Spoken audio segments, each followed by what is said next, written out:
नमस्कार मित्रांनो, मी गोविंद हिबारे शाश्वतच्या या ऑनलाईन प्लॅटफॉर्मवर आपल्या सगळ्यांचं स्वागत करतो। आज आपण इथं भेटण्याचं कारण म्हणजे एक ॲड आहे। कुठली ॲड आहे?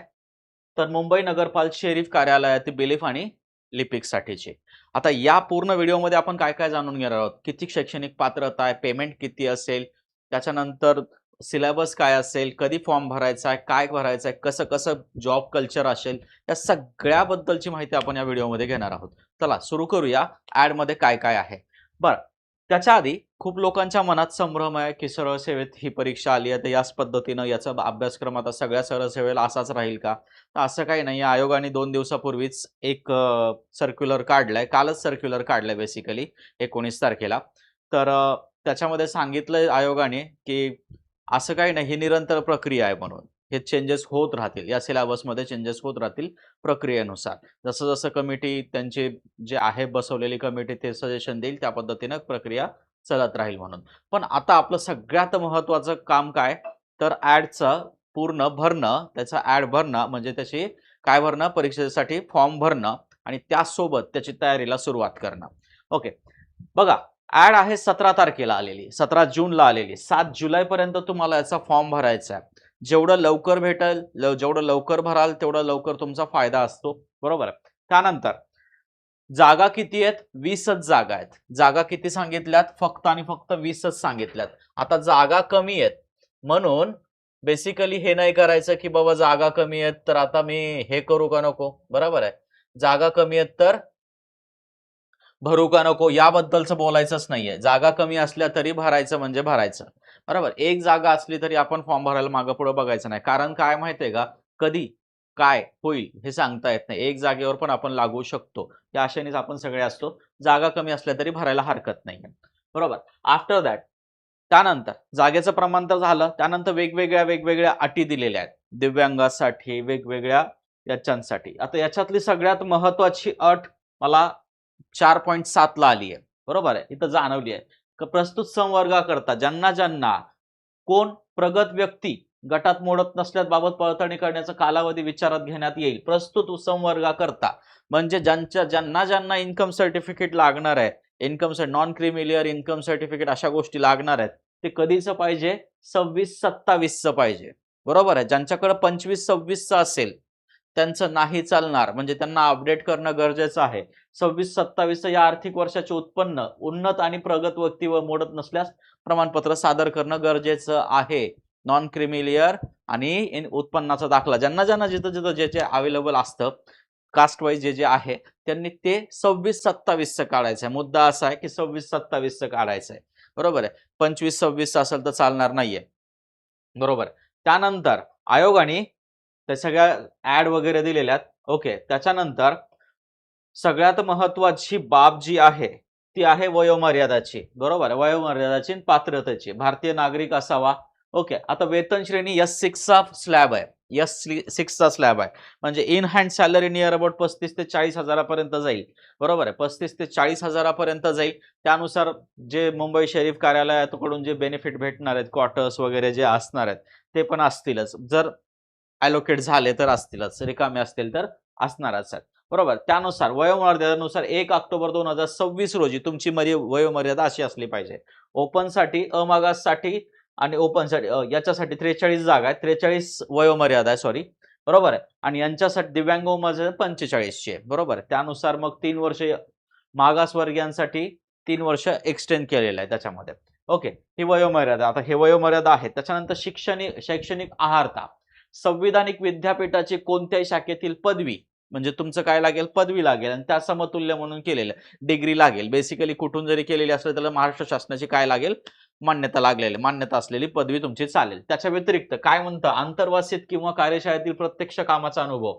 आता हे मराठीतून एवढं शुद्ध लिहिलेलं आहे, आंतरवासित किंवा कार्यशाळेतील वर्कशॉपमध्ये किंवा इंटर्नशिपमध्ये जे लोक असतील त्याचा अनुभव पदवीधारक ही अट पूर्ण केलेली असली पाहिजे। म्हणजे तुमचं 7 जुलैपर्यंत तुमचा रिझल्ट तुमच्या हातात पाहिजे। बेसिकली लास्ट इयरचे लोक जे फॉर्म भरणार आहेत त्यांच्या ह्याच्यात ते रिझल्ट पाहिजे, त्यांच्या हातात रिझल्ट पाहिजे, अशी ते गोष्ट आहे।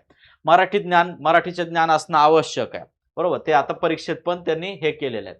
आता काय केलंय?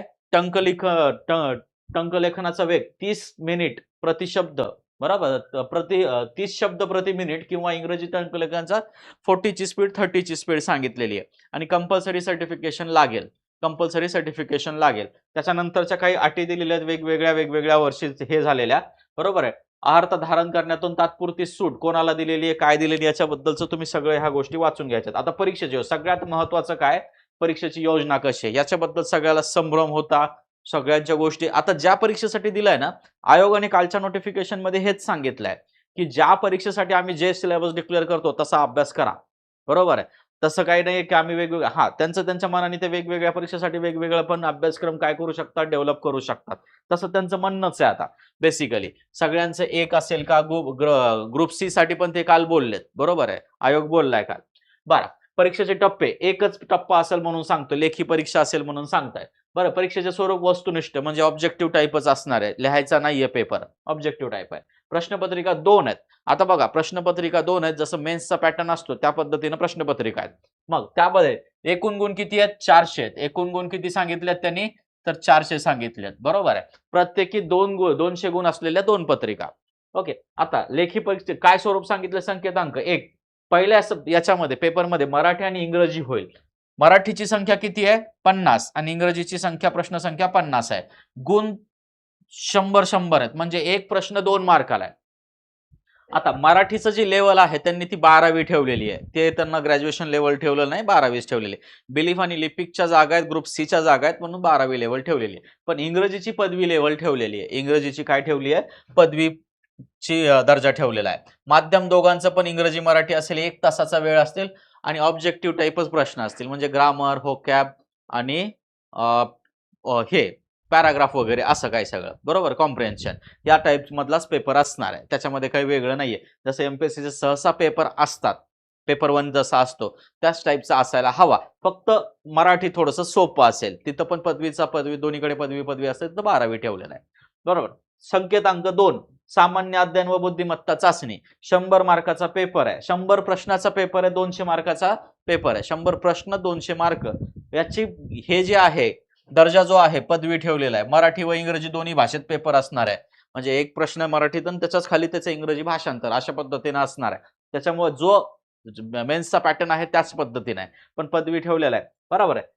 आता एकच परीक्षा घेण्यात येत आहे. अभ्यासक्रम सविस्तर अभ्यासक्रम कुठे ठेवलेला आहे, त्यांनी दिलेला आहे, 5 दिलेला आहे. काय म्हणताय, अभ्यासक्रम सविस्तर अभ्यासक्रम आयोगाच्या संकेतस्थळावरील candidate information examination syllabus of examination मध्ये उपलब्ध आहे. मी ते काढून आणलाय, बघूया काय अभ्यासक्रम आहे. बरोबर आहे, काय अभ्यासक्रम आहे बघा. आता हे बेलिफ आणि लिपिकचा अभ्यासक्रम त्यांनी व्यवस्थितपणे दिलेला आहे त्या पीडीएफ मध्ये. तिथं जाऊन बघितलं तर ही पीडीएफ दिसते. आता पहिला पेपर 200 गुणाचा, दुसरा पेपर 200 गुणाचा, एकूण 400 गुण. बघा काय म्हणतोय तो, की संकेतांक आहे तेच सांगितलंय. आता यांनी काय केलंय, नकारात्मक 1/4 काय केलंय, हे निगेटिव्ह आहे, 1/4 निगेटिव्ह आहे, त्याच्याबद्दलच सांगितलंय. आता अभ्यासक्रम बघा. सर्वसामान्य शब्द संग्रह म्हणजे काय, व्होकॅब आला. वाक्यरचना, व्याकरण, म्हणी, वाक्यप्रचार, अर्थ, उपयोग तसेच उतार्यावरील प्रश्न. हे सगळा प्रश्न जसाच तसा सिलेबस कसा आहे, ग्रुप सी चा मेन्स जसा सिलेबस असतो त्याच पद्धतीने दिलेला आहे. त्यासोबत इंग्रजीमध्ये पण त्याचमुळे common vocab, sentence structure, grammar, use of idiom and phrases are the meaning, comprehension of passage याबद्दलचं सांगितलेलं आहे. आफ्टर दॅट याच्यामध्ये आता थोडासा ग्रुप सीच्या मेन्सच्या याच्यामध्ये याच्यामध्ये एक थोडासा बदल जाणवला, आम्हाला जाणवला बेसिकली. आता बाकीच्यांचं काही माहित नाही. ओके, याच्यामध्ये काय जाणवलेलं फरक आहे, याच्यामध्ये बुद्धिमत्ता चाचणीला पहिलं स्थान दिलंय, चालू घडामोडी आणि अंकगणित हे पहिल्या 3 ठिकाणी ठेवल्यात. हे सगळे सब्जेक्ट कुठं असतात, सहसा सगळ्यात खाली असतात. बरोबर आहे. इथं त्याला वर नेऊन ठेवलंय, म्हणजे यांची प्रश्नाची संख्या बदलली आहे का, आत्ताच काहीच अंदाज लावण्यात हे नाहीये. जेव्हा परीक्षा होईल तेव्हा दिसेल. बरोबर आहे. प्रश्नाची संख्या कशी असेल तर ते माहित नाही अजून, त्याच्याबद्दल कोणीच कयास लावू नका. जसं चालू आहे तसा अभ्यास सुरू ठेवा. बरोबर जे काय होईल ते सगळ्यांसोबत एकदाच होईल. जे आता आपल्यासोबत एकट्यासोबतच वेगळं होणार आहे का, नाही. सगळे जेवढे परीक्षा देणार आहेत त्यांना एकदाच फेस करावं लागणार या गोष्टीला. अभ्यासक्रम कसा असेल काय असेल याच्याबद्दल चर्चा नाही. जे सगळं करतायत, सगळीकडे जे चालतंय तेच आपल्याला करायचंय आता. बरोबर आहे.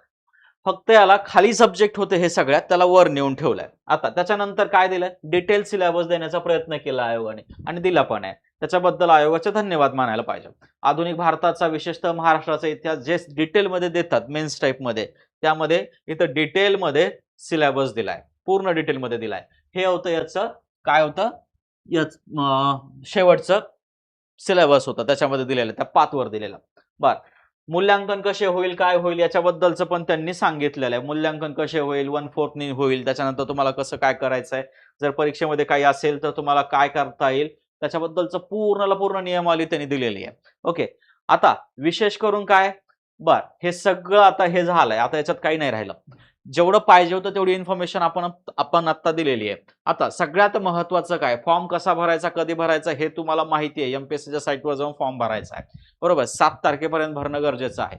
सगळ्यात महत्वाचं आता याला कुठली बॅच घ्यावा, आपली येणारी बेसिकली येणाऱ्या काळात आपली प्रबोधनची बॅच 25 तारखेला सुरू होते. त्याच्यासाठी ही वन ऑफ द बेस्ट, याच्यासाठी ती one of the best batch असेल.